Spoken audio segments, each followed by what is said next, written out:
الحمد لله رب العالمين والصلاة والسلام على أشرف الأنبياء والمرسلين أما بعد فأعوذ بالله من الشيطان الرجيم من همزه ونفخه ونفثه بسم الله الرحمن الرحيم رب اشرح لي صدري ويسر لي أمري واحلل عقدة من لساني يفقه قولي اللهم انفعنا بما علمتنا وعلمنا ما ينفعنا وزدنا علما فبشر عبادي الذين يستمعون القول فيتبعون أحسنه أولئك الذين هداهم الله وأولئك هم أولو الألباب أعوذ بالله من الشيطان الرجيم بسم الله الرحمن الرحيم. ویسے تو ہم نے کل آیت نمبر 81 تک پڑھ لیا تھا، 81 تک، لیکن یہ آیت نمبر 80 81 میں ایک نقطہ ہے جو آپ کے سامنے بیان کرنا چاہتا ہوں. ایک بہت بڑا مسئلہ ہے، اور یہ بہت بڑا مسئلہ ایک بہت بڑے شبہ کی بنیاد بھی ہے. لوگ اس کی وجہ سے شبہات کا، بدعات کا، اور اللہ معاف کرے کئی لوگ تو شرک اور اس قسم کی چیزوں کا بھی شکار ہو جاتے ہیں. جس طرح ہم نے کل پڑھا کہ قرآن کریم سے تو ہمیں اپنی اصلاح کرنی چاہیے، اور ہمیں اپنے آپ کو قرآن کریم کے مطابق ڈھال لینا چاہیے. کوئی بات اگر ہم غلط کر رہے تھے، کسی انسان سے بھی کسی وقت بھی غلطی ہو سکتی ہے، تو قرآن کریم پڑھنے سے، نبی صلی اللہ علیہ وسلم کا فرمان پڑھنے سے اگر ہمیں حق بات سمجھ آ جائے تو ہمیں اپنی اصلاح کر لینی چاہیے فوراً. اور ہمیں کبھی بھی یہ نہیں سوچنا چاہیے کہ میں تو 20 سال سے، 30 سال سے، 40 سال سے، 50 سال، 60 سال، 70 سال، جب کسی کو پتہ لگے بندہ اپنی اصلاح کر لے. یہ نہ کہ میں نے تو اتنی زندگی، تو میں نے تو یہ سنا ہی نہیں، میرے نزدیک تو یہ بات ایسے تھی ہی نہیں. اللہ کا انعام ہے، اللہ کی رحمت ہے، آپ کو حق بات پتہ لگ گئی. اب حق بات پتہ لگنے کا مطلب یہ ہے، قرآن کی کوئی آیت، کوئی ایسا حکم پتہ لگا جس کا ہمیں نہیں پتہ تھا، یا ہم اس کے مطابق عمل نہیں کر رہے تھے، تو اگر کوئی بات پتہ لگی، جب بھی پتہ لگی، تو ہمیں اپنی اصلاح کر لینی ہے. کوئی حدیث کی بات ہمیں پتہ لگے، اگر ہم اس کے مطابق عمل کر رہے تھے تو ہمیں خوش ہونا چاہیے کہ ہم صحیح عمل کر رہے تھے. اور اگر ہم اس کے مطابق عمل نہیں کر رہے تھے، پھر بھی ہمیں خوش ہونا چاہیے کہ چلیں اللہ نے اصلاح کر دی ہماری، ہمیں حق بات کا پتہ لگ گیا، اور ہمیں پھر اس کے مطابق اپنے آپ کو ڈھال لینا چاہیے. اصل میں ہمارا بہت بڑا مسئلہ یہ ہے کہ ہم لوگ اپنے ماں باپ سے سن کر، یا ہمارے ہاں فرقے ہیں، مسلک ہیں، ہم مسلکوں کا، گروہ بندی کا، تفریقہ بازی کا شکار ہو جاتے ہیں. ہم کہتے ہیں ہمارے ہاں تو یہ موقف ایسے ہے. ہمارے سامنے قرآن و حدیث آ بھی جائے، ہم کہتے ہیں یہ ہمارے ہاں جو موقف ہے ہمارے مسلک میں، وہ ایسے جیسے پتھر پہ لکیر، وہ ایسے جیسے اللہ تعالیٰ نے ہمیں خود بتایا ہے، ہمیں خود وحی کی ہے، کہ جیسے ہم نے خود نبی صلی اللہ علیہ وسلم سے سنا ہے کہ وہ ہمارے مسلک کی بات ہی حق ہے. اب کوئی قرآن کی آیت آ جائے، کوئی حدیث آ جائے، کوئی ایسی بات آ جائے، تو ہم پھر کوشش کرتے ہیں کہ ہم اس کی تعویل کریں، یا اس کو ہم ضعیف قرار دیں حدیث کو، چاہے وہ صحیح ہو، صحیح بخاری، صحیح مسلم کی حدیث کیوں نہ ہو. ہم اس کو ضعیف قرار دینے کی کوشش کرتے ہیں، منسوخ قرار دینے کی کوشش کرتے ہیں. قرآن کی آیت تو ہم پھر یہ کوشش کرتے ہیں نہیں جی، اس آیت کا معنی یہ نہیں ہے، یہ ہے، یہ نہیں ہے، یہ ہے. بعض لوگوں نے تو اللہ معاف کرے اصول بنا لیے کہ کوئی بات، کوئی آیت، قرآن کی آیتوں کے بارے میں، حدیثوں کے بارے میں یہ اصول بنائے ہوئے ہیں بعض لوگوں نے. اگر آپ کہیں گے تو میں آپ کو دکھا بھی دوں گا. کوئی آیت اگر ہمارے امام صاحب کے موقف کے خلاف ہو، یا وہ آیت منسوخ ہوگی، یا اس آیت کی تعویل کی جائے گی. یہ باقاعدہ اصول بنا ہوا. کوئی حدیث ہمارے امام صاحب کے موقف کے خلاف ہو، تو یا تو وہ حدیث منسوخ ہوگی، یا اس حدیث کی کوئی ایسے تعویل کی جائے گی کہ وہ حدیث ہمارے امام صاحب کے، ہمارے مسلک کے مطابق ہو جائے. یہ قرآن حدیث کی خدمت ہو رہی ہے. ہر وہ آیت یا وہ حدیث جو ہمارے امام صاحب کے موقف کے خلاف ہو، یہ جو آپ نے اصول نکالا ہے، یہ اصول کیا آپ اپنے امام سے ہی ثابت کر سکتے ہیں؟ اس کو قرآن سے ثابت کرنا تو دور کی بات، حدیث سے ثابت کرنا تو دور کی بات. کیا اس اصول کو اپنے امام سے ہم ثابت کر سکتے ہیں. ہم اپنے امام کی یہ شان سمجھتے ہیں کہ ہمارے امام کی بات غلط نہیں ہو سکتی. کوئی آیت ہمارے امام کے موقف کے خلاف ہو، کوئی حدیث ہمارے امام کے موقف کے خلاف ہو، تو اس آیت یا اس حدیث کو منسوخ سمجھا جائے گا یا اس کی تعویل کی جائے گی. نہ یہ بات قرآن سے ثابت ہے، نہ یہ بات حدیث سے ثابت ہے، اور نہ ہی یہ بات ان ائمہ سے ثابت ہے جن ائمہ کی طرف ہم اپنی نسبت کرتے ہیں. ان ائمہ کرام سے تو سب سے یہ بات ثابت ہے. وہ فرماتے ہیں اگر میری بات قرآن سے ٹکرا جائے، میری بات حدیث سے ٹکرا جائے، تو میری بات کو دیوار پہ مار دو. کون سا امام ہے جس نے یہ بات نہیں فرمائی؟ جس امام کی پیروی کرنے کا ہم دعویٰ کر رہے ہیں، جس امام کے فضائل ہم بیان کرتے ہیں، اللہ نے ان کو مقام دیا ہے، وہ ہمارے سر آنکھوں پر، لیکن وہ معصوم نہیں ہے. اور ان ائمہ کرام کا بھی یہی کہنا ہے، ہم معصوم نہیں ہیں، ہماری بات صحیح بھی ہو سکتی ہے، غلط بھی ہو سکتی ہے. امام ابو حنیفہ رحمہ اللہ سے بھی یہ بات ثابت ہے. یہ بات امام مالک رحمہ اللہ سے، امام شافعی رحمہ اللہ، امام احمد بن حنبل، جتنے بھی ائمہ ہیں بڑے بڑے، سب سے یہ بات ثابت ہے. امام مالک رحمہ اللہ فرمایا کرتے تھے، درس دیا کرتے تھے حدیث کا، لوگ ان سے مسئلے پوچھتے تو وہ سوالات کا جواب دیتے، فتاویٰ دیتے. وہ فرمایا کرتے تھے مسجد نبوی میں بیٹھ کر، وہ امام دار الہجرہ ہیں، وہ مدینہ کے امام ہیں، وہ فرمایا کرتے تھے مسجد نبوی میں بیٹھ کر کہ ہر شخص کی بات صحیح بھی ہو سکتی ہے، غلط بھی ہو سکتی ہے، سوائے اس قبر والے کے. نبی کریم صلی اللہ علیہ وسلم کے روضہ مبارک کی طرف اشارہ کر وہ یہ بات فرمایا کرتے تھے. دیکھیے ہمارا موقف کیا ہونا چاہیے؟ ہمارا موقف یہ ہونا چاہیے، میں اگر بچپن سے، اس وقت میری عمر 40 سال ہے بالفرض، میں بچپن سے کوئی عقیدہ رکھتا ہوں یا عبادات کے بارے میں، نماز کے بارے میں، روزے کے بارے میں، زکوٰۃ کے بارے میں، حج کے بارے میں یا معاملات کے بارے میں، میں سمجھتا ہوں کہ دین میں اس طرح ہے. میں نے اپنے گھر میں اسی طرح اپنے بزرگوں کو عمل کرتے دیکھا، عقیدہ رکھتے دیکھا، معاملات کرتے دیکھا. اپنی مسجد میں اپنے علماء کو اپنے مسلک کے لوگوں کو میں نے اس طرح کرتے دیکھا. میں کبھی بھی نہ یہ سمجھوں کہ جو میں کر رہا ہوں یا جو موقف میں نے 40 سال جس پہ عمل کیا ہے یا 50 سال یا 60 سال جتنی بھی ہماری عمر ہے، میں کبھی بھی نہ سمجھوں کہ میں 100% صحیح ہوں اور میری بات پتھر پہ لکیر ہے. میرا موقف یہ ہونا چاہیے، ہر وہ عقیدہ جس کو میں نے اپنایا ہوا ہے، ہر وہ عبادت جو میں دین سمجھ کر اس پہ عمل کر رہا ہوں، ہر وہ معاملہ جو میں نے اپنے بزرگوں سے، خاندان میں بزرگوں سے یا اپنے علماء سے سن رکھا ہے، مجھے یہ سمجھنا چاہیے کہ یہ بات انشاءاللہ کتاب و سنت کے مطابق ہوگی، ہے، اسی لیے تو ہم عمل کر رہے ہیں.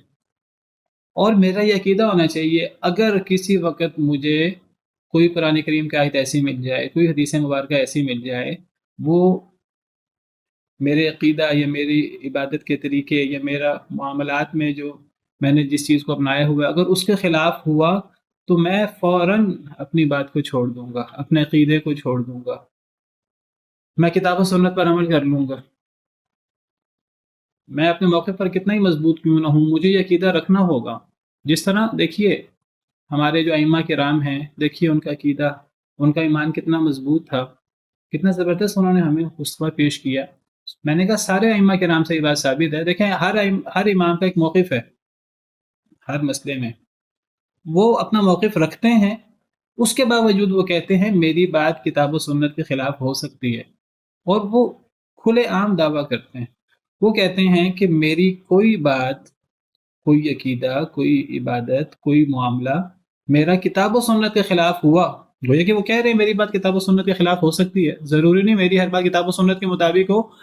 یعنی گویا کہ ان کے جتنے موقف ہیں ان کا حسن ظن یہ ہے، ان کا اجتہاد یہ ہے کہ میری بات کتاب و سنت کے مطابق ہے.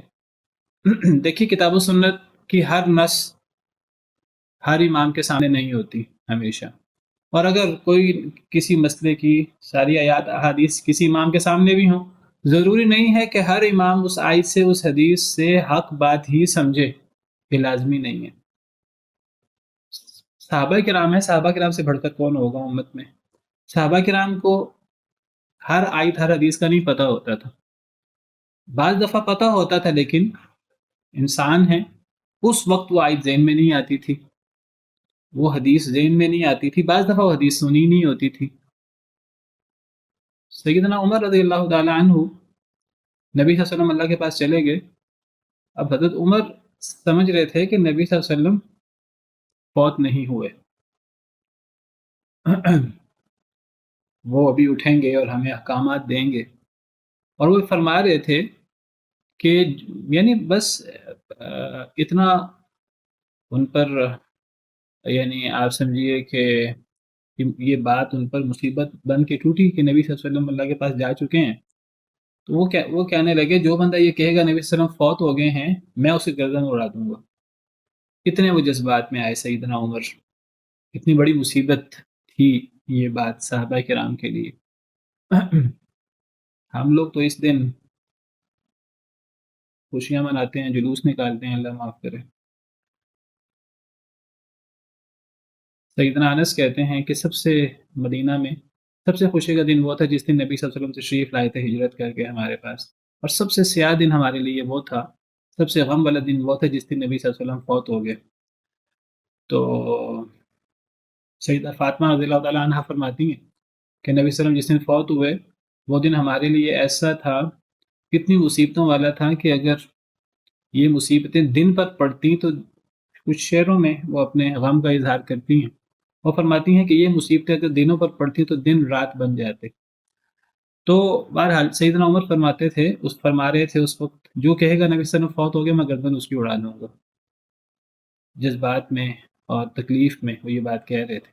سیدنا ابوبکر صدیق آئے، وہ کہیں گئے ہوئے تھے، واپس آئے تو انہوں نے جب دیکھا نبی صلی اللہ علیہ وسلم فوت ہو چکے ہیں تو انہوں نے آ کر نبی کریم صلی اللہ علیہ وسلم کے ماتھے مبارک پر بوسہ دیا، اور انہوں نے فرمایا کہ اللہ تعالیٰ آپ کے لیے دو تکلیفیں، دو موتیں اکٹھی نہیں کریں گے، آپ نے جو تکلیف جھیلنی تھی وہ جھیل لی، اب آپ کے لیے آگے نعمتیں ہی نعمتیں ہیں۔ پھر سیدنا ابوبکر صدیق نے جب دیکھا صحابہ کرام کی کیفیت کو تو فرمانے لگے من کان یعبد محمدا فإن محمدا قد مات، جو محمد صلی اللہ علیہ وسلم کی عبادت کرتا تھا تو وہ جان لے کہ محمد صلی اللہ علیہ وسلم فوت ہو گئے ہیں، ومن کان یعبد اللہ فإن اللہ حی لا يموت، جو بندہ اللہ کی عبادت کرتا تھا وہ جان لے کہ اللہ ہمیشہ کے لیے زندہ ہے، ازل سے ہے، ابد تک رہے گا، اللہ کو کبھی موت نہیں آئے گی۔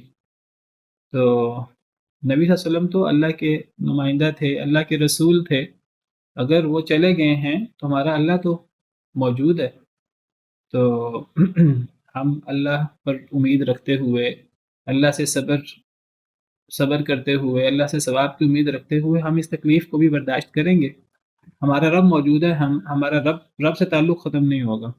یہ فرما کر سیدنا ابوبکر صدیق نے قرآن کی آیت پڑھی وما محمد الا رسول قد خلت من قبلہ الرسل افإن مات او قتل انقلبتم علی اعقابکم۔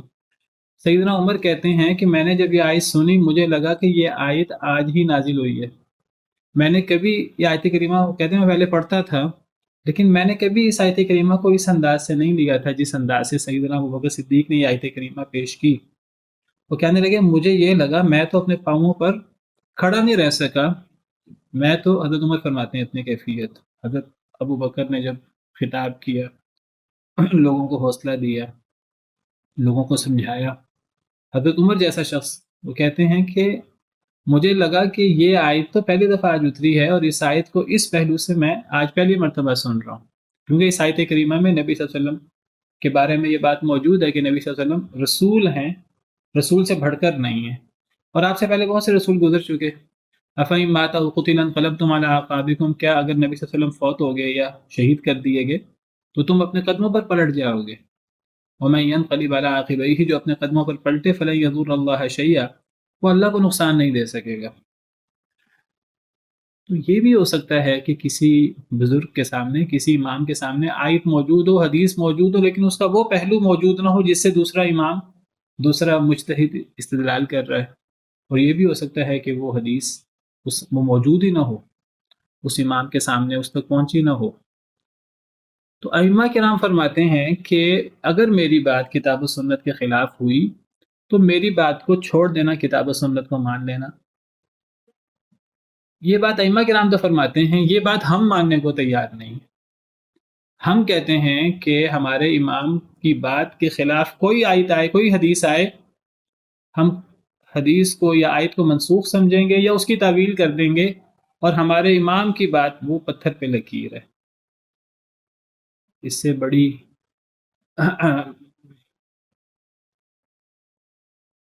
شبہ، اس سے بڑا کیا ہوگا؟ یہ بہت بڑا شبہ ہے، اور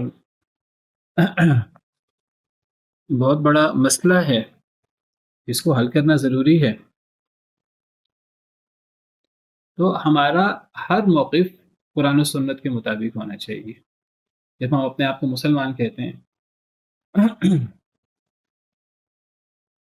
اور اگر ہم نے کوئی بھی موقف اپنایا ہوا ہے تو میں نے کہا ہے کہ ہمیں یہ سمجھنا چاہیے کہ ہمارا ظن غالب ہے، ہمارا موقف صحیح ہے، لیکن اگر ہم قرآن کریم پڑھیں، حدیث پڑھیں، ہمیں قرآن و حدیث پڑھتے ہوئے ہمارے موقف کے خلاف کوئی اور موقف ہمیں سمجھ میں آیا، یا کوئی ہمارے سامنے قرآن و حدیث سے ہمارے موقف کے خلاف کوئی اور موقف ثابت کر دیں، ہمیں اپنا ذہن ہمیشہ کھلا رکھنا چاہیے۔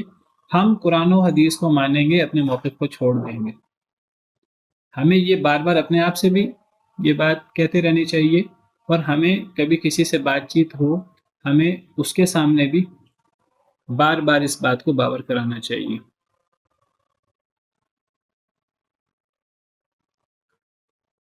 تو بہرحال کسی نے سوال کیا تھا کہ کون لوگ ہیں جو کتاب و سنت سے فائدہ نہیں اٹھاتے؟ کیا سوال کیا تھا کسی نے؟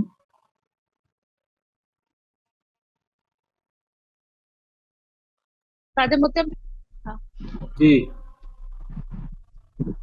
استاد محترم، قرآن پاک اگر اصلاح کا ذریعہ ہے تو وہ کون سے لوگ ہیں جو قرآن پاک سے گمراہی، جس کے لیے قرآن پاک گمراہی کا سبب بنتا ہے؟ دیکھیے، جو بندہ بھی قرآن و سنت کو حاکم نہیں سمجھے گا، کتاب و سنت کو لائٹ لے گا،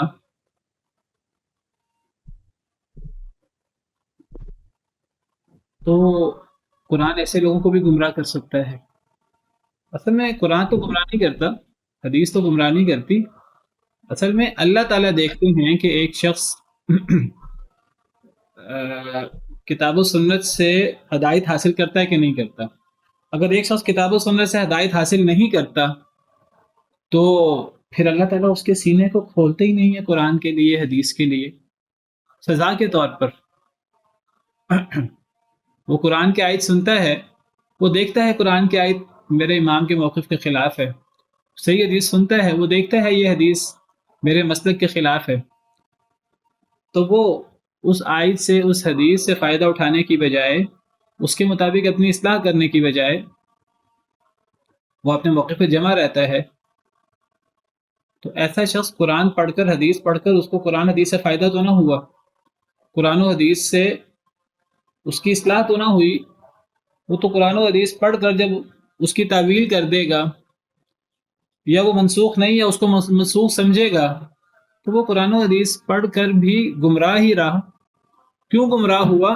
اپنے طرز عمل کی وجہ سے، کیونکہ اس نے قرآن کریم سے ہدایت حاصل نہیں کی، اس نے حدیث مبارکہ کو حاکم نہیں سمجھا، تو وہ اپنے طرز عمل کی وجہ سے اللہ کی اس پر ایسی مار پڑے گی، اللہ معاف کرے، کہ وہ قرآن و حدیث کو چھوڑ دے گا، قرآن و حدیث کی تعویل کر دے گا۔ تو گویا کہ اس کے لیے قرآن یا حدیث پھر ہدایت کا باعث نہیں بنی۔ اب یہ دیکھیے، یہ جو آیات ہیں، آیت نمبر 80 اور آیت نمبر 81، ان آیات کے بارے میں دوبارہ بات کرنا چاہتا ہوں۔ اعوذ باللہ من الشیطان الرجیم، انک لا تسمع الموتى ولا تسمع الصم الدعاء اذا ولوا مدبرین، بے شک آپ سنا سکتے مردوں کو، ولا تسمع الصم الدعاء، اور نہیں آپ سنا سکتے بہروں کو پکار، اذا ولوا مدبرین، جب وہ مڑیں یا بھاگیں، مدبرین پیٹھیں پھیر کر۔ وما انت بہادی العمی عن ضلالتہم، اور نہیں آپ ہدایت دے سکتے اندھوں کو، عن ضلالتہم، ان کی گمراہی سے۔ اندھوں کو، مردوں کو، بہروں کو آپ کیسے سنا سکتے ہیں؟ آپ کیسے ہدایت دے سکتے ہیں؟ ان کی گمراہی سے آپ ہدایت نہیں دے سکتے. اگر وہ ہدایت حاصل کرنا ہی نہیں چاہتے آپ تو دل نہیں پھیر سکتے. ہدایت نبی کا کام صرف وہ رہنمائی کرنا ہوتا ہے، دل تو اللہ کے ہاتھ میں ہوتے ہیں. اور اللہ دل کب پھیرتے ہیں؟ جب کوئی بندہ اپنی اصلاح کرنا چاہتا ہے قرآن حدیث سے تو اللہ تعالیٰ بھی دل پھیر دیتے ہیں. اگر کوئی اصلاح نہیں کرنا چاہتا تو اللہ بھی دلوں پر مہر لگا دیتے ہیں. یہی مطلب ہے ان تسمعوا الا من یؤمن بآیاتنا، نہیں آپ سنا سکتے مگر اسے جو ہماری آیتوں پر ایمان رکھے. فہم مسلمون، بس وہ فرما بردار ہوں. یہی میں بات کر رہا ہوں. ہمارا عقیدہ کیا ہونا چاہیے کہ قرآن کی آیت آ گئی، حدیث مثلا بہت سارے مسئلے ہیں جس میں ہمارا اختلاف ہو جاتا ہے. مثلا ولی کے بغیر نکاح ہوتا ہے کہ نہیں ہوتا؟ تو میرا موقف ولی کے بغیر نکاح نہیں ہوتا بالفرض. تو مجھے یہ عقیدہ رکھنا چاہیے کہ میں سمجھتا ہوں قرآن و حدیث کے مطابق ولی کے بغیر نکاح نہیں ہوتا. لیکن اگر میرے سامنے کوئی ایسی آیت آ گئی، کوئی ایسی حدیث آ گئی کسی وقت اسٹڈی کرتے، یا کسی نے میرے سامنے قرآن کریم کی ایسی آیت پیش کر دی، اس سے ایسا استدلال پیش کر دیا، کوئی ایسی حدیث پیش کر دی صحیح، یا اس سے ایسا استدلال پیش کر دیا کہ اس سے ثابت ہوا کہ ولی کے بغیر نکاح ہو جاتا ہے، تو میں اپنے موقف کو چھوڑ دوں گا. میرا یہ عقیدہ ہونا چاہیے.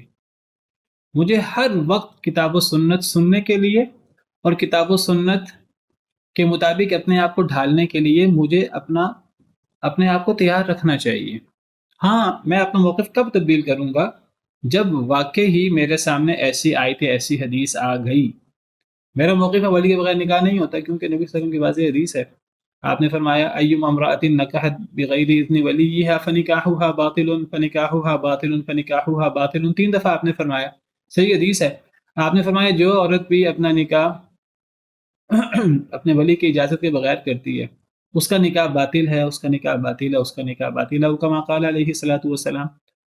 تو 3 دفعہ آپ نے بات فرمائی ہے. اب اس حدیث مبارکہ کی روشنی میں میں سمجھتا ہوں ولی کے بغیر نکاح نہیں ہوتا.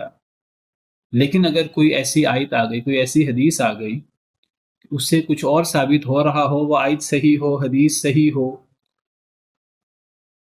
اور اس میں کوئی ایسا کرینہ ہو جس سے اس حدیث کا بھی مسئلہ حل ہو جائے، تو میں اپنا موقف چھوڑ دوں گا. مجھے اپنا موقف چھوڑنے میں کوئی دوسری رائے نہیں ہونی چاہیے.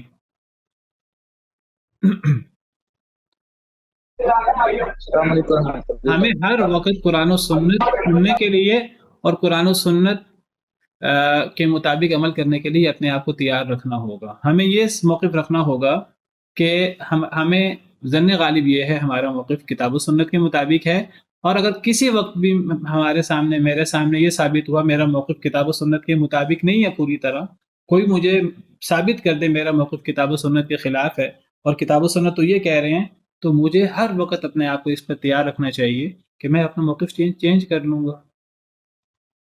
میں کہوں چونکہ میں حنفی ہوں، میں نے بس یہی موقف اختیار کر رکھنا ہے.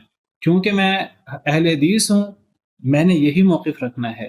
چونکہ میں دیوبندی ہوں، بریلوی ہوں، شیعہ ہوں، فلاں ہوں، میں نے یہ موقف رکھنا ہے.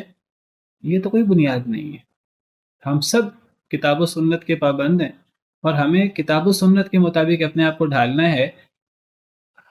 جو موقف ہم نے اختیار کیے ہوئے ہیں، ہمارا ایمان، ہمارا یقین ہونا چاہیے یہ کتاب و سنت کے مطابق ہیں. اور ہمیں ہر وقت تیار رہنا چاہیے اگر کسی نے کتاب و سنت کے ذریعے میرے موقف کو غلط ثابت کر دیا، میرا موقف غلط ہو سکتا ہے، کوئی ثابت کر دے اگر، تو میں صحیح موقف کو اختیار کرنے میں بالکل وقت نہیں لگاؤں گا. اس شخص کو قرآن و سنت سننے سے فائدہ ہوتا ہے. ایسا شخص، اس کو ہدایت ہو سکتی ہے. قرآن آئے، حدیث آئے، یہ مطلب ہے ان تسمعوا الا من یؤمن بآیاتنا، نہیں آپ سنا سکتے مگر اسے جو ہماری آیتوں پر ایمان رکھتا ہو. فہم مسلمون، پھر وہ سر جھکانے والے ہوں، پھر وہ بات ماننے والے ہوں. ہمیں ہر وقت اپنے آپ کو تیار رکھنا چاہیے. دیکھیے، میں کہہ رہا ہوں کہ ممکن ہے میں ایک موقف کو صحیح سمجھ رہا ہوں، میرا موقف صحیح نہ ہو. دیکھیے صحابہ کرام تو ان کے سامنے قرآن کی آیت ہوتی تھی، حدیث ہوتی تھی، نبی کا فرمان ہوتا تھا، اور وہ صحیح ہوتا تھا، ان کو نبی نے فرمایا ہوتا تھا کہ یہ ایسے ہے، بعد میں وہ حکم چینج ہو جاتا ہے اللہ کی طرف سے، اللہ کی طرف سے پچھلا حکم منسوخ ہو جاتا، وہ آیت ہی منسوخ ہو جاتی جو آیت پہلے موجود تھی وراثت کے بارے میں۔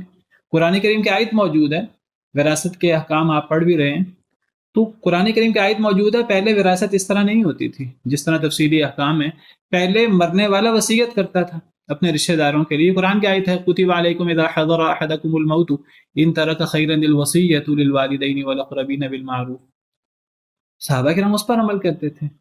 پہلے شراب کے بارے میں حرام ہونے کے احکامات نہیں تھے، شراب جائز تھی، اس میں پھر کچھ تحدید آ گئی، نماز کے قریب شراب نہیں پینی۔ تو صحابہ کرام ہر وقت قرآن و حدیث پر عمل کرنے کے لیے تیار رہتے تھے۔ پہلے حکم تھا بیت المقدس کو منہ کرو، صحابہ کرام بیت المقدس کو منہ کرتے تھے۔ جب چینج ہو گیا حکم، صحابہ کرام نے ایک لمحے سے پہلے اپنے آپ کو چینج کر لیا بیت اللہ کی طرف۔ کسی صحابی نے یہ بات نہیں کی، نہیں پہلے حکم بیت المقدس کی طرف کیوں تھا، اب ہم بیت اللہ کی طرف منہ کیوں کریں؟ پہلے گوشت ذخیرہ کرنا جائز نہیں تھا قربانی کے موقع پر، بعد میں نبی صلی اللہ علیہ وسلم نے اجازت دے دی، اب گوشت ذخیرہ کیا جا سکتا ہے، اب صحابہ کرام نے اعتراض نہیں کیا۔ یعنی ایک مسلمان کو ہر وقت حق کو قبول کرنے کے لیے اپنے آپ کو تیار رکھنا چاہیے۔ آپ دیکھیے ہمارے بڑے بڑے ائمہ، ان کے کئی کئی موقف ہوتے تھے۔ امام شافعی رحمہ اللہ کے بارے میں تو مشہور ہے، امام شافعی مصر سے تھے، وہ مصر سے مکہ آئے، علم حاصل کرنے کے لیے مختلف شہروں میں جاتے تھے۔ مصر میں ان کے موقف اور تھے، اس کو قول قدیم کہتے ہیں۔ وہ جب آئے دوسرے شہروں میں، دوسرے شہروں کے پاس آ کر علماء سے دین سیکھا، تفسیر سیکھی، مزید حدیثوں کا علم ہوا جو پہلے علم نہیں تھا، تو بہت سارے موقف چینج ہو گئے امام شافعی کے۔ اب امام شافعی کے بارے میں ایک ان کا قول قدیم ہے، ایک ان کا قول جدید ہے، بہت سارے اقوال ان کے چینج ہوئے۔ یہ تو بڑے بڑے ائمہ ہیں، یہ انہوں نے تو کبھی بھی نہیں کہا کہ ہم تو اتنے بڑے امام ہیں، ہم پہلی بات نہیں چھوڑیں گے اپنی۔ آج ہم جاہل ہو کر، عامی ہو کر، ہم ایک موقف اپنا لیتے ہیں سن سنا کر، اور ہم کہتے ہیں وہی پتھر پہ لکیر ہے، کیونکہ ہمارے ہاں ایسے ہی ہے۔ کوئی قرآن کی آیت آ جائے، حدیث آ جائے، ہم ماننے کو تیار ہی نہیں ہوتے۔ یہ کیسا دین ہے، یہ کیسا ایمان ہے؟ امام ابو حنیفہ رحمہ اللہ، ان کے موقف تھے، اور انہوں نے وہ موقف کتاب و سنت، جو ان کے سامنے کتاب و سنت کے دلائل تھے، انہوں نے اس کے مطابق، ہمارا حسن زن ہے اپنا ائمہ کرام کے بارے میں، وہ کتاب و سنت کے خلاف نہیں چلتے تھے، وہ کتاب و سنت کے مطابق رائے اختیار کرنے کی کوشش کرتے تھے جتنا ان کو سمجھ آتی تھی۔ ان کے شاگرد امام محمد، وہ مدینہ منورہ آئے، امام مالک رحمہ اللہ سے موطا پڑھی، تو کچھ ایسی احادیث بھی سنی جو پہلے نہیں سنی تھی۔ امام ابو حنیفہ رحمہ اللہ، وہ ان کو مدینہ آنے کا موقع نہیں ملا، وہ احادیث جو مدینہ کے علماء کو پتہ تھی، بعد احادیث نہیں معلوم تھی، جب امام محمد بن حسن شیبانی جب وہ مدینہ آئے، امام مالک سے پڑھا، تو انہوں نے اپنے بہت سارے موقف چینج کر لیے، اور وہ فرمایا کرتے تھے کہ اگر میرے استاد امام صاحب امام ابو حنیفہ رحمہ اللہ کو ان احادیث کا پتہ لگ جاتا، وہ بھی اپنا موقف چینج کر لیتے۔ دیکھیے کتنا زبردست موقف تھا ہمارے ائمہ کرام کا، اور کتنے وہ کھلے اور کھرے ذہن کے مالک تھے۔ یہی دین ہے، یہی ایمان ہے۔ یہ کیسے ہو سکتا ہے کہ ایک بندہ مسلمان ہو، اس کا ایک موقف ہو، اس کے سامنے قرآن کی آیت ہے جو اس کے موقف کے سری خلاف ہے؟ مثلا میں آپ کو مثال دیتا ہوں، امام ابو حنیفہ رحمہ اللہ کا موقف یہ تھا کہ دودھ پلانے کی مدت بچے کو 2.5 سال ہے۔ اب ان کا موقف کیوں تھا، کیا اس کی تفصیلات ہے، میں اس میں نہیں جاتا۔ قرآن کہتا ہے کہ بچے کو دودھ پلانے کی مدت، دودھ چھڑانے کی مدت 2 سال ہے۔ اب ایک بندہ اگر وہ حنفی مسلک سے تعلق رکھتا ہے، ایک بندہ اپنی نسبت کسی کی طرف کر سکتا ہے، اس میں حرج نہیں ہے، لیکن وہ اس کو دین ایمان نہ سمجھے۔ دین ایمان ہمارا کتاب و سنت ہے۔ تو اگر ایک حنفی شخص وہ سمجھتا ہے امام صاحب کا موقف، بہرحال وہ امام محمد آئے ہیں مدینہ، تو امام محمد فرمایا کرتے تھے کہ امام ابو حنیفہ رحمہ اللہ کوفہ کے تھے۔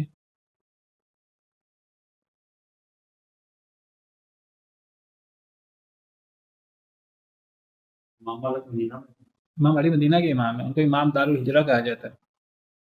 Recording in progress. یہ نہیں تھا کہ وہ کوفہ میں ان جگہوں پر صحابہ کرام نہیں تھے، وہاں بھی صحابہ کرام تھے، لیکن ہر صحابی کے پاس ہر حدیث نہیں تھی، یا حدیث تھی بھی، ہر صحابی کو ہر مسئلے کا نہیں پتا تھا۔ بہرحال وہ ایک صحابی ہے، دوسرے صحابہ کرام کے پاس جو احادیث موجود ہیں، تو صحابہ کرام کو بھی کئی دفعہ بہت سی احادیث کا نہیں پتا ہوتا تھا، تو صحابہ کرام بھی جب دوسرے صحابی سے حدیث سنتے تو وہ ان حدیث پر عمل کرتے تھے، وہ یہ نہیں کہتے تھے مجھے تو اس حدیث کا نہیں پتا، کبھی بھی نہیں کہتے تھے۔ ہمیں اس مسئلے کو سمجھنا ہوگا، نہیں سمجھیں گے تو ہمارے ہاں یہ جو فرقہ واریت ہے، ہم اس سے کیسے بچ سکیں گے؟ اس سے نہیں بچ سکیں گے۔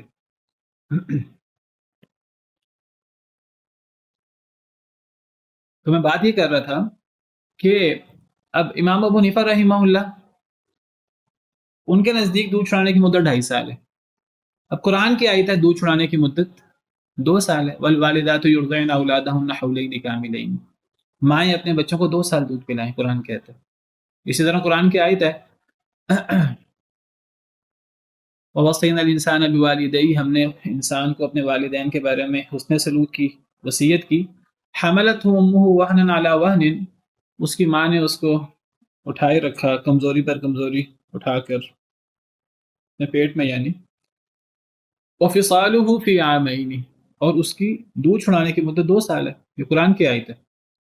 امام صاحب کا موقف یہ ہے کہ دودھ چھڑانے کی مدت 2.5 سال ہے۔ ان کے کیا دلائل ہیں، ابھی اس بحث کو چھوڑ دیں۔ قرآن کہتا ہے کہ دودھ چھڑانے کی مدت 2 سال ہے۔ اب ایک بندہ، ایک مسلمان کو کیا کرنا چاہیے؟ امام صاحب کا موقف ہے 2.5 سال۔ اب وہ 2.5 سال کے کیا دلائل ہیں؟ وہ دلائل واضح نہیں ہیں۔ ان کے سامنے کون سی قرآن کی آیت ہے، کون سی حدیث ہے، دلائل واضح نہیں ہیں۔ قرآن کی آیت واضح ہے، دودھ چھڑانے کی مدت 2 سال ہے۔ اب ایک شخص، وہ حنفی ہے چاہے، امام صاحب کا مقلد ہے، اس کو کیا کرنا چاہیے؟ وہ قرآن پر عمل کرے گا۔ وہ قرآن کو چھوڑ کر امام صاحب کی بات کو قرآن حدیث کی طرح تو نہیں لے گا، اور نہ لیتے تھے احناف۔ علماء احناف یہ کام نہیں کرتے تھے۔ علماء احناف میں سب سے پہلے امام صاحب کے شاگرد آتے ہیں۔ آپ کو پتہ ہے امام صاحب کے شاگردوں کا، امام ابو یوسف، امام محمد کا امام صاحب سے کتنا اختلاف ہے؟ کہتے ہیں تقریباً 2/3 مسئلوں میں امام صاحب کے شاگردوں کا امام صاحب سے اختلاف ہے۔ وہ اختلاف کرتے تھے، ان کے لیے اختلاف کرنا جائز ہے، تو بعد والوں کے سامنے اگر کوئی قرآن و حدیث کی دلیل آ گئی، ان کے لیے اختلاف کرنا جائز کیوں نہیں ہے؟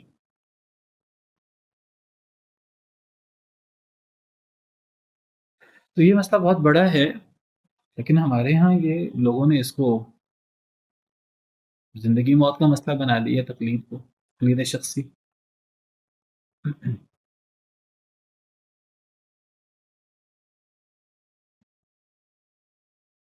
اب دیکھیے جو آیات ہیں، آیت نمبر 80 اور آیت نمبر 81۔ اب اس میں اللہ تعالیٰ فرما رہے ہیں اِنَّکَ لَا تُسْمِعُ الْمَوْتَى۔ میں نے اس کی کل وضاحت کی آپ کے سامنے کہ یہاں مردے سے مراد کافر ہے، اور یہاں مردے سے مراد کافر ہے۔ کافر مردے کی طرح ہے۔ کافر کو مردہ کہہ کر کہا، جس طرح آپ مردے کو نہیں سنا سکتے، آپ کافر کو نہیں سنا سکتے۔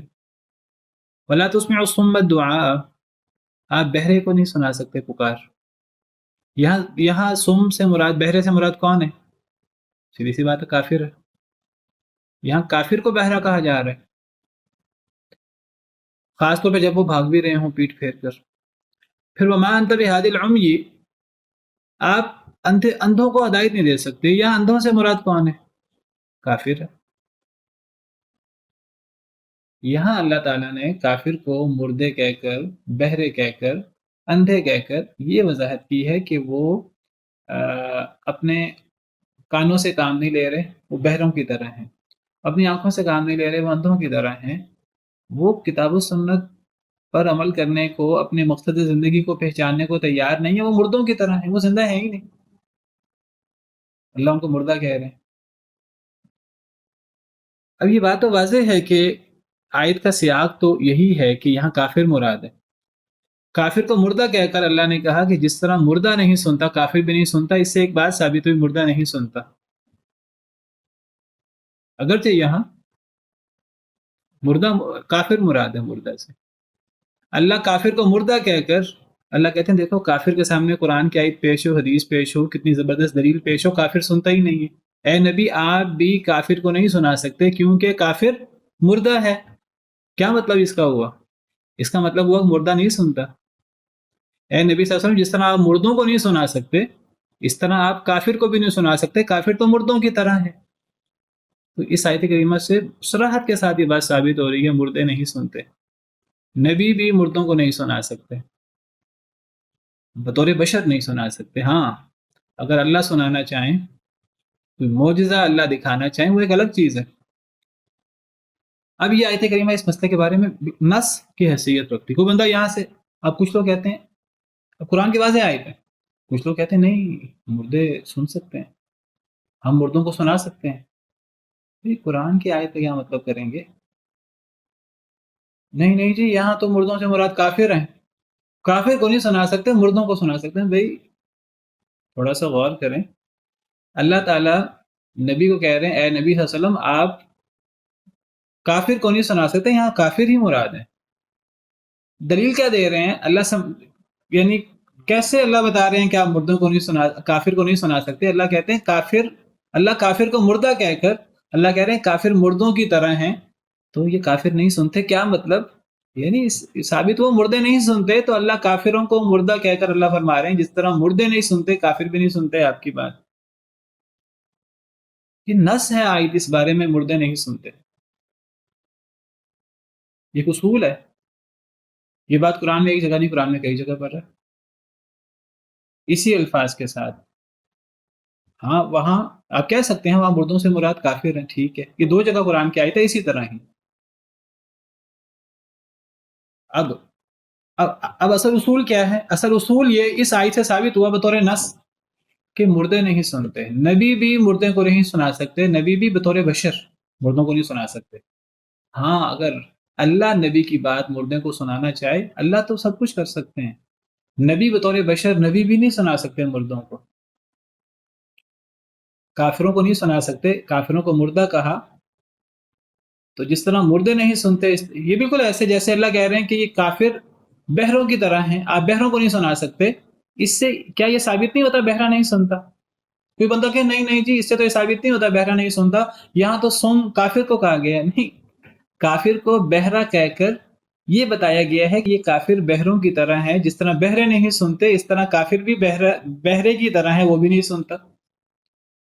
کوئی بندہ کہ اگر یہاں سے بندہ ثابت کرنا چاہے اندھا دیکھتا نہیں ہے، بالکل ثابت ہوتا ہے اس آیت کریمہ سے. اگرچہ یہاں اندھوں سے مراد کافر ہیں، اللہ کہہ رہے ہیں کہ آپ اندھوں کو ہدایت نہیں دے سکتے. یہاں ٹھیک ہے اندھوں سے مراد کافر ہیں، اللہ کہتے ہیں آپ اندھوں کو اس لیے ہدایت نہیں دے سکتے، اندھوں کو اس لیے آپ کچھ دکھا نہیں سکتے، کافر اندھے ہیں آپ کافروں کو نہیں دکھا سکتے. جس طرح اندھا نہیں دیکھتا یہ کافر بھی اندھے کی طرح ہے، یہ بھی نہیں دیکھتا. تو اس سے یہ بھی ثابت ہوا اس آیت کریمہ سے اندھا نہیں دیکھتا، اس آیت کریمہ سے یہ بھی ثابت ہوا کہ بہرا نہیں سنتا، اس آیت کریمہ سے یہ بھی ثابت ہوا کہ مردہ نہیں سنتا. اب یہ ہمارے اب مسلمانوں کے اندر کئی مسلمان کہتے ہیں مردے سنتے ہیں، ایک اصول کے طور پہ کہتے ہیں مردے سنتے ہیں. بھائی ہم کہتے ہیں اصول یہ ہے مردے نہیں سنتے. ہاں اللہ کسی کو سنانا چاہے، اللہ تو کسی اصول کے پابند نہیں ہے. ان اللہ یسمع من یشاء، قرآن کی آیت ہے، اللہ جسے چاہیں سنا دیں. وما انت بمسمع من فی القبور، قرآن کی ایک آیت تو وہ ہے اس طرح کی ایک آیت ہے جس طرح یہ تسمع الموتى والی. دیکھیں گے قرآن میں دو آیتیں ہیں، ایک تو یہ سورہ نمل کی آیت ہم پڑھ رہے ہیں آیت نمبر 80-81، ایک یہی آیت سورہ روم میں بھی انہی الفاظ کے ساتھ ہے، فا کے ساتھ، فإنک لا تسمع الموتى ولا تسمع صم الدعاء اذا ولوا مدبرین. ان دونوں آیتوں سے آپ کہیں کہ یہاں موتیٰ سے مراد کافر ہیں، سم سے مراد بھی کافر ہیں، اور عمش سے مراد بھی کافر ہیں. ٹھیک ہے واقعی یہاں کافر مراد ہیں، لیکن اللہ کافروں کے نہ سننے کے، ہدایت نہ حاصل کرنے کی دلیل کے طور پر بات یہ پیش کر رہے ہیں گویا کہ جس طرح مردے نہیں سنتے کافر بھی مردوں کی طرح ہیں، جس طرح بہرے نہیں سنتے کافر بھی بہروں کی طرح ہے، جس طرح اندھے نہیں دیکھتے کافر بھی اندھے کی طرح ہے. تو اس آیت کریمہ سے یہ بھی ثابت ہوتا ہے مردہ نہیں سنتا، بہرا نہیں سنتا، اندھا نہیں دیکھتا. یہ ایسے ہی جیسے کہ ہم کہیں کہ فلاں شخص تو بہادری میں شیر کی طرح ہے، زید تو شیر کی طرح ہے. آپ نے یہ بات ٹھیک ہے، آپ نے زید کو بہادری میں شیر سے تشبیہ دی، کیا اس سے ثابت ہوتا ہے کہ نہیں ہوتا شیر بہادر ہوتا ہے؟ بالکل اس سے یہ بات ثابت ہوتی ہے.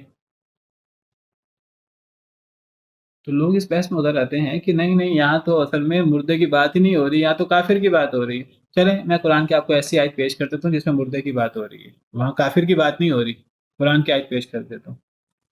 ان اللہ یسمع من یشاء.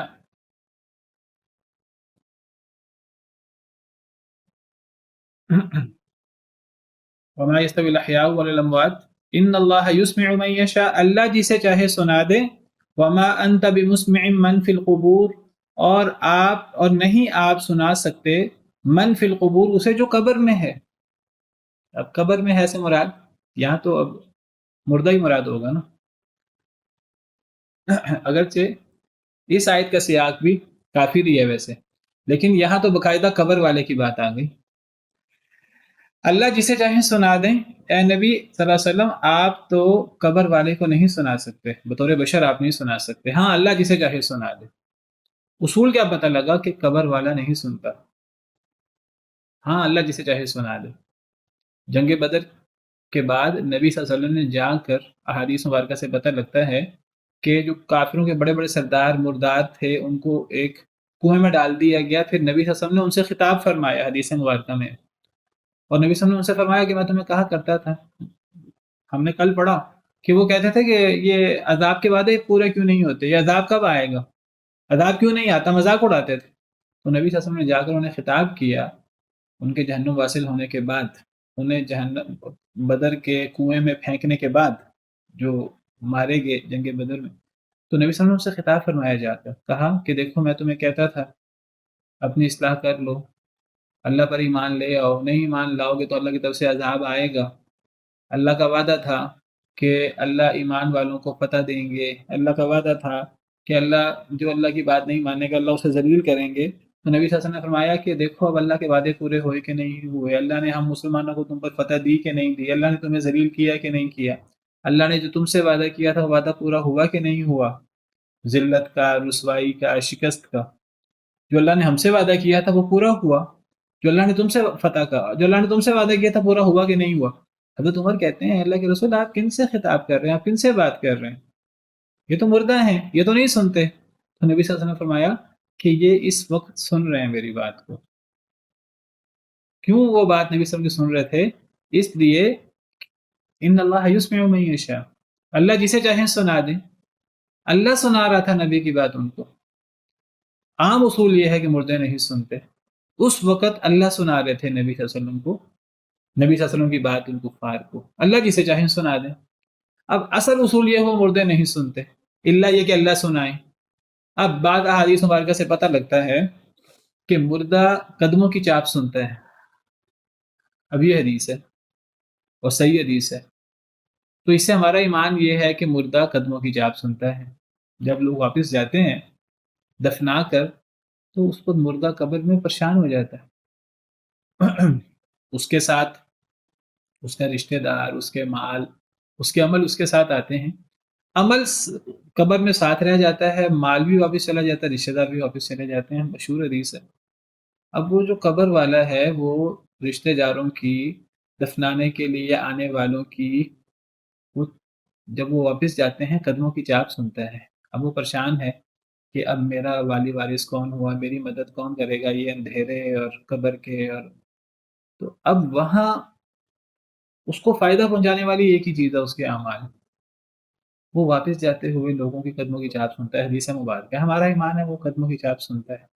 کیسے سنتا ہے؟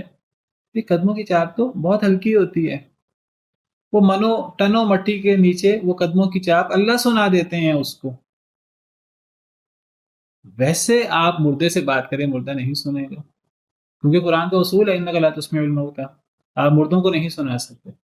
اب عام اصول یہ ہے کہ مردہ نہیں سنتا، اللہ جو سنانا چاہے اللہ سنا دے، اللہ قدموں کی چاپ سنانا چاہے اللہ قدموں کی چاپ سنا دے. حدیث میں آتا ہے کہ مردہ قدموں کی چاپ سنتا ہے. ہمارا ایمان ہے مردہ قدموں کی چاپ سنتا ہے، باقی چیزیں نہیں سنتا. وہی چیز سنے گا جس کا قرآن و حدیث سے ثبوت ملے گا.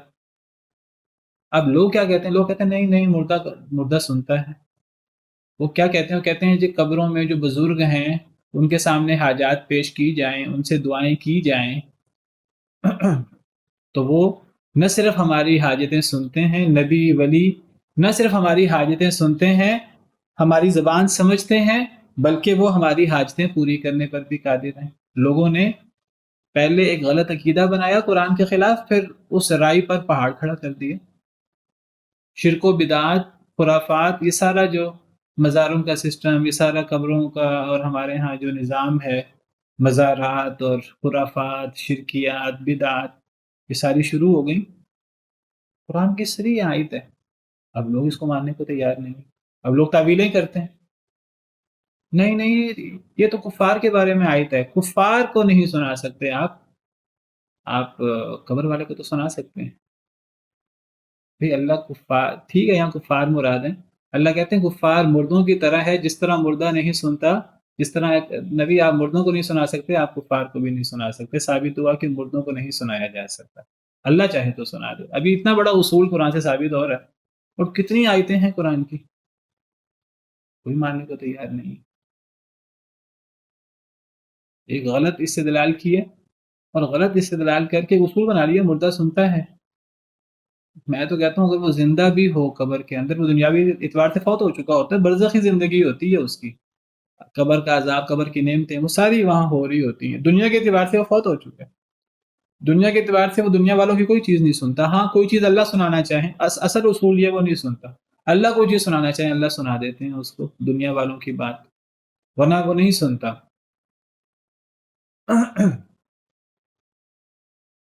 لیکن یہ عقیدہ رکھا جائے نہیں وہ سنتا ہے، اور پھر اس عقیدے کو بنیاد بنا کر نبیوں اور ولیوں سے مدد مانگی جائے، مزارات پہ باقاعدہ مجاور بن کے بیٹھا جائے، اور پھر مزارات کے اوپر تحفے تحائف پیش کیے جائیں، نظر و نیاز پیش کی جائے، 11ویں 12ویں پیش کی جائے، وہ سارا سلسلہ سارے کھانے پینے کے دھندے ہیں جو بنائے ہوئے ہیں اس بنیاد پر۔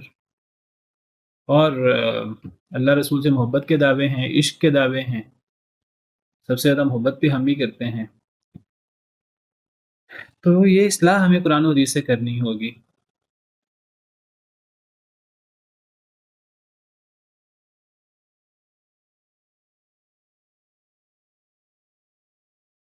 اصل میں کوئی چیز شرم و حیا پر مبنی ہوتی ہے۔ پہلی بات ہے یہ چیز کس حد تک ثابت ہے؟ حضرت عائشہ کا یہ کہنا کہ جی حضرت عمر کی وجہ سے مجھے حیا آتی ہے، میں حجرے میں نہیں جاتی، یہ بات کس حد تک صحیح ثابت ہے، کس حد تک صحیح ثابت نہیں ہے؟ اگر یہ صحیح ثابت بھی ہو، ایک شرم و حیا کی بات ہے۔ تو قرآن کریم کے صحیح نصوص، کیا حضرت عائشہ کا موقف یہ تھا کہ مردے سنتے ہیں؟ کیا حضرت عائشہ کا موقف یہ تھا مردے دیکھتے ہیں؟ کیا حضرت عائشہ کا موقف یہ تھا کہ فوت ہونے کے بعد بھی کسی سے پردہ کرنا چاہیے؟ یہ موقف تو عائشہ کا نہیں تھا۔ ایک شرم و حیا کی بات ہے۔ دیکھیے حضرت فاطمہ نے کیا وصیت کی کہ جب میں مر جاؤں تو میرا جنازہ راتوں رات ہی میرا جنازہ پڑھ دینا، مجھے راتوں رات دفنا دینا۔ یعنی اگر دن میں دفنایا جائے عورت کو تو کیا اسے بے حرمتی ہوتی ہے؟ عورت کی دن میں دفنانے سے بے حرمتی نہیں ہوتی۔ بہت سی صحابیات کو دن میں دفنایا گیا، لیکن کسی کا یہ وصیت کرنا کہ مجھے رات میں دفنانا، یہ شرم و حیا کی بات ہے کہ وہ کتنی شرم و حیا والی تھیں، کتنا وہ چاہتی تھیں کہ ہماری میت پر بھی لوگوں کی نظر نہ پڑے۔ ورنہ اگر کسی عورت کو دن میں دفنا دیا جائے اور شرم و حیا کے تقاضوں کو پورا کیا جائے تو منع تو نہیں ہے۔ تو اس قسم کی چیزوں سے اب اس سے کوئی استدلال کرے کہ جی دن میں نہیں دفنانا جائز، یہ ایک شرم و حیا کی بات ہے، اور شرم و حیا تو ایمان کی بنیاد ہے۔ تو اس سے یہ استدلال کرنا کہ جی حضرت عائشہ کا موقف یہ تھا کہ جو فوت ہو جاتے ہیں، جو قبروں میں دفن ہو جاتے ہیں، تو وہ سنتے بھی ہیں، وہ دیکھتے بھی ہیں، اور وہ ان سے بھی پردہ کرنا چاہیے، حضرت عائشہ کا موقف تو یہ نہیں تھا۔ اصل میں ہوتا کیا ہے، اب لوگوں نے ایک موقف اختیار کر لیا ہے، اب پورا ایک دھندا ہے مزاروں کا اور مجاوروں کا، اور چندے اکٹھے ہوتے ہیں اور کھانے پینے کی چیزیں اکٹھی ہوتی ہیں، نظر و نیاز ہوتا ہے، پورا ایک سلسلہ ہے کھانے پینے کا۔ اب قرآن اس کے صریح خلاف ہے۔ اب ان کو کچھ ایسے چاہیے، ایسی مشتبہ چیزیں، جن مشتبہ چیزوں کو بنیاد بنا کر وہ اب صحیح بخاری کی حدیث پیش کر دیتے ہیں۔ نبی صلی اللہ علیہ وسلم نے قبر والے جس بڑے بڑے سردار تھے مردہ، آپ نے ان سے خطاب کیا تھا وہ کہتے ہیں اس سے ثابت ہوا کہ مردے سنتے ہیں. چلیں اگر اس موقع پر نبی صلی اللہ علیہ وسلم نے خطاب کیا اور نبی صلی اللہ علیہ وسلم کا خطاب سن بھی لیا قریش مکہ نے, اللہ نے سنا دیا, ہمارا ایمان اللہ نے سنا دیا, صحیح بخاری کی حدیث ہے, وہ اس وقت سن رہے تھے, اللہ نے سنا دیا, اس سے یہ کہاں سے ثابت ہوا کہ اللہ کے علاوہ غیر اللہ سے مدد مانگنی جائز ہے؟ وہ تو اللہ قرآن میں جگہ جگہ فرماتے ہیں کہ نبی زندہ بھی ہوں تو نبی اگر اللہ تعالیٰ نبی کو کوئی تکلیف پہنچانا چاہیں تو پوری دنیا مل کر نبی سے اس تکلیف کو ختم نہیں کر سکتی. اَإِن يَمْسَسْكَ اللَّهُ بِضُرٍّ فَلَا كَاشِفَ لَهُ إِلَّا هُوَ, قرآن کی واضح آیت ہے کہ نبی صلی اللہ علیہ وسلم اگر اللہ تعالیٰ آپ کو تکلیف دینا چاہیں تو اس تکلیف کو اللہ کے علاوہ کوئی نہیں کھول سکتا. آپ حیات بھی ہوں, آپ کو اللہ تکلیف دینا چاہیں, آزمائش دینا چاہیں, تو دنیا میں کوئی ایک, پوری دنیا مل کر بھی آپ سے اس تکلیف کو دور نہیں کر سکتی.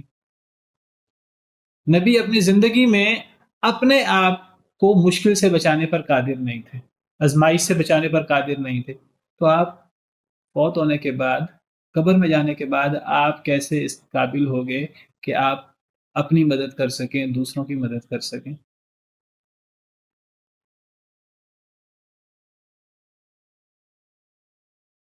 یہی تعویلیں ہیں, اسی قسم کے دلائل پیش کیے جاتے ہیں. اب نبیوں کو, ولیوں کو, اور صرف ولیوں کو نہیں, وہ پھر آگے وہ ولیوں کے گلی کے کتوں کو بھی عالم الغیب سمجھا جاتا ہے. اللہ معاف کرے, قرآن کی آیت ہم نے پڑھی ہے واضح, آسمان و زمین میں اللہ کے علاوہ کوئی غیب جانتے ہی نہیں. اب وہ دلائل آپ سن لیں ان سے کہ جی وہ دیکھیں جی نبی بھی مستقبل کی خبریں دیتے تھے, تو وہ عالم الغیب تھے نا بھائی, وہ تو نبی تھے اللہ کے, اور اللہ کی طرف سے ان پر وحی آتی تھی. اس وحی کی روشنی میں اگر وحی میں کوئی وحی, یعنی نبی کے نبی ہونے کی دلیل ہی یہ ہے کہ نبی وحی کی روشنی میں, اللہ کی سے وحی ہوتی ہے, نبی ماضی کی باتیں بھی بیان کرتے ہیں, قرآن میں ماضی کی باتیں بھی ہیں, قرآن میں بھی مستقبل کی باتیں ہیں. قرآن میں قیامت کے آنے کی باتیں ہیں کہ نہیں؟ قرآن کہتا ہے کہ نہیں قیامت کے دن جو ہے وہ سورج پھٹ جائے گا, ادھر آسمان پھٹ جائے گا, سورج بے نور ہو جائے گا, ستارے جھڑ جائیں گے. یہ مستقبل کی بات ہے کہ نہیں؟ قرآن کہتا ہے. جب یہ قرآن یہ بیان کرتا ہے تو نبی صلی اللہ علیہ وسلم وحی کی روشنی میں ماضی کی خبریں بیان کرتے ہیں, پرانے انبیاء کی آپ نے باتیں بیان کی وحی کی روشنی میں, آپ نے مستقبل کی باتیں کی وحی کی روشنی میں, اس سے نبی صلی اللہ علیہ وسلم کا عالم الغیب ہونا کہاں سے ثابت ہو گیا؟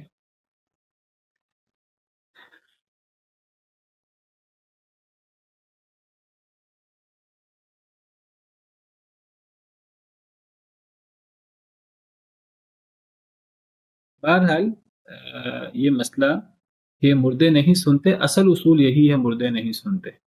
باقی کوئی بات کتاب و سنت سے ثابت ہو جائے. جس طرح اصل اصول یہ ہے کہ ایک انسان کو اپنے اعمال کا فائدہ ہوتا ہے, ایک انسان کو دوسرے کے اعمال کا فائدہ نہیں ہوتا. ہاں اللہ یہ کہ کوئی چیز ثابت ہو جائے, اگر کوئی بندہ فوت ہو جائے, فوت ہونے والے کو اپنے عمل کا فائدہ ہوگا, دوسرے کے عمل کا فائدہ نہیں ہوگا. ہاں اس نے کوئی صدقہ جاریہ کیا ہو, اس کو اس کے مرنے کے بعد صدقے کا ثواب ملتا رہے. اس نے کوئی نیک اولاد چھوڑی ہو, وہ اولاد اس کے لیے دعا کرے, اس کے لیے صدقہ کرے, کوئی نیکی کرے. کوئی علم اس نے چھوڑا ہو, اس علم سے فائدہ اٹھایا جائے اس کے شاگردوں سے. اصل اصول یہ ہے. باقی جو بھی چیز, اب کسی کے روزے رہ گئے ہیں, اس کا ولی روزے رکھ دے اس کی طرف سے, تو ٹھیک ہے, وہ روزے اس کی طرف سے ہو جاتے ہیں, حدیث میں آتا ہے. ورنہ عام اصول یہ ہے کہ ایک انسان کو اپنے اعمال کا فائدہ ہوتا ہے, دوسرے کے اعمال کا فائدہ نہیں ہوتا. تو ہمیں اپنے آپ کو کتاب و سنت سے اصول ثابت کرنے ہوں گے, کتاب و سنت پر اپنے آپ کو رکھنا ہوگا. نہیں رکھیں گے تو ہم بہت سی بدعات, بہت سی خرافات, بہت سے شبہات کا شکار ہو جائیں گے. یہی بدعات, خرافات شرک میں جانے کی, بدعت میں جانے کی, اور اللہ رسول کے نافرمانی کی طرف ہمیں لے جاتی ہیں.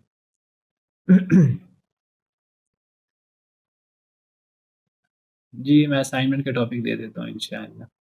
چلیں جی, سبحان ربک رب العزت عما یصفون وسلام علی المرسلین والحمد للہ رب العالمین.